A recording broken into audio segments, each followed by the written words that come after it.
భారతరత్న మాజీ ప్రధాని పివి నరసింహారావు 103వ జయంతి సందర్భంగా పార్టీలకు అతీతంగా పలువురు నేతలు నివాళులర్పించారు.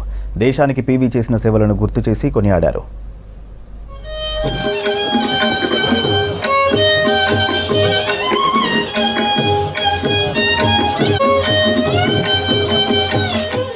నరసింహారావు 103వ జయంతి సందర్భంగా నివాళులర్పించారు స్పీకర్ గడ్డం ప్రసాద్, శాసనమండలి చైర్మన్ గుత్తా సుఖేందర్ రెడ్డి, మాజీ స్పీకర్ మధుసూదనాచారి.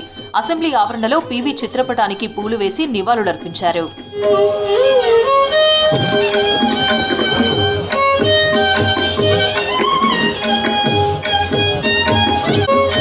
దేశానికి, ప్రపంచానికి ఎంతో పేరు తెచ్చిన వ్యక్తి మాజీ ప్రధాని భారతరత్న పివి నరసింహారావు అన్నారు మంత్రి పొన్నం ప్రభాకర్. దేశ ప్రధానిగా భూ సంస్కరణలు, ఆర్థిక సంస్కరణలు తేవడంతో భారత్ ఆర్థిక శక్తిగా ఎదిగిందన్నారు. సిద్దిపేట జిల్లా హుస్నాబాద్లో పివి చిత్రపటానికి నివాళులర్పించిన మంత్రి పొన్నం నవోదయ, కేంద్రీయ విద్యాలయాలు తెచ్చి విద్యా వ్యవస్థలో పివి సమూలమైన మార్పులు తెచ్చారని గుర్తు చేశారు. వారు చూపెట్టిన మార్గదర్శకత్వంలో మేమందరం నడవాలని, యువత కూడా నడవాలని, ఒక కష్టపడి పనిచేసే మనస్తత్వంతో ఎక్కడో వంగరలో జన్మించిన వ్యక్తి ఢిల్లీకి, దేశానికి రాజై అనేకమైనటువంటి సంస్కరణలు, ఆనాడు భూ సంస్కరణలు కావచ్చు, ల్యాండ్ సంబంధించి, దాని తర్వాత ఆర్థిక సంస్కరణలు తీసుకురావడంతో ఈరోజు ప్రపంచంలో భారతదేశం ఆర్థికంగా నిలబెట్టుకోగలుగుతోంది. హైదరాబాద్లోని పీవీ ఘాట్లో నివాళి అర్పించారు వివిధ రాజకీయ పార్టీ నేతలు. రాష్ట్ర మంత్రి కోమటిరెడ్డి, టీజేఎస్ అధినేత ప్రొఫెసర్ కోదండరాం, మాజీ మంత్రి జానారెడ్డి, పీవీ కుటుంబ సభ్యులు, వివిధ ప్రజా సంఘాల నేతలు నివాళి అర్పించారు. ఈ సందర్భంగా పీవీ దేశానికి అందించిన సేవలను కొనియాడారు నేతలు.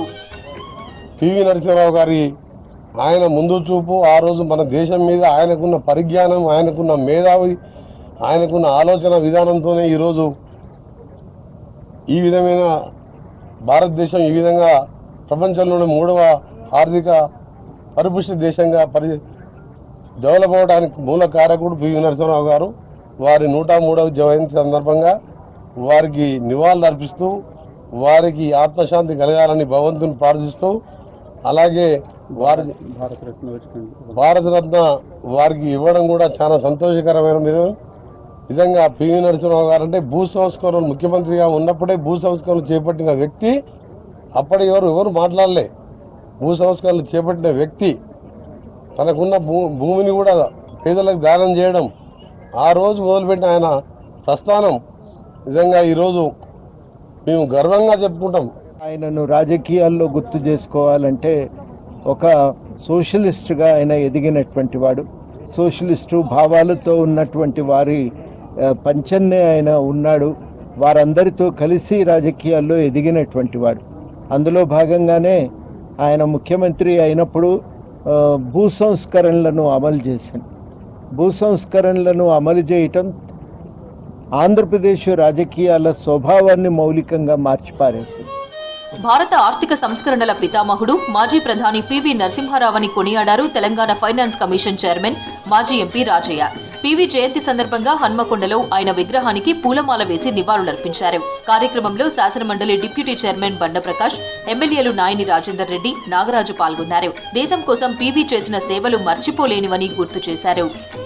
మాజీ ప్రధాని పివి నరసింహారావు గారి 103వ జయంతి సందర్భంగా ప్రతి సంవత్సరం ఇక్కడ కలుసుకోవటం, వారు ఆర్థికవేత్త మరియు భారతదేశం ఇవాళ నిర్మాణంలో వారి భాగస్వామ్యం చాలా ఉన్నదని చెప్పడానికి ఎటువంటి అనుమానం లేదు.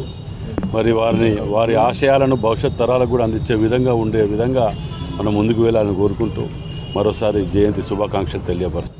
సమస్త తెలంగాణ ప్రాంత ప్రజలకు, సమస్త భారతదేశ ప్రజలకు ఈ సందర్భంగా అభినందనలు, శుభాకాంక్షలు అందజేస్తూ ఉన్నాను. భారతదేశం ఆర్థికపరమైన స్థితిలో క్లిష్టమైన దశలో ఉండి బంగారం కుదవబెడితే నడవని పరిస్థితులు ఉన్నప్పుడు ఈ దేశ ఆర్థిక వ్యవస్థను పునరుద్ధరించి పార్లమెంటరీ ప్రజాస్వామ్య వ్యవస్థ కూనరిల్లిపోతున్న పరిస్థితుల్లో ప్రజాస్వామ్య వ్యవస్థను మైనార్టీ ప్రభుత్వం అయినప్పటికీ కూడా 5 సంవత్సరాలు నడిపించి ఈ దేశానికి ఆదర్శప్రాయమైనటువంటి నాయకత్వాన్ని అందించినటువంటి ఘనుడు పివి నరసింహారావు అనేటువంటి మాట ఈ సందర్భంగా తెలియజేసుకుంటూ, దేశ అభ్యున్నతి కోసం పాటుపడిన మహనీయుడు పివి నరసింహారావు అని అన్నారు నేతలు. యువత పివిని ఆదర్శంగా తీసుకోవాలని సూచించారు.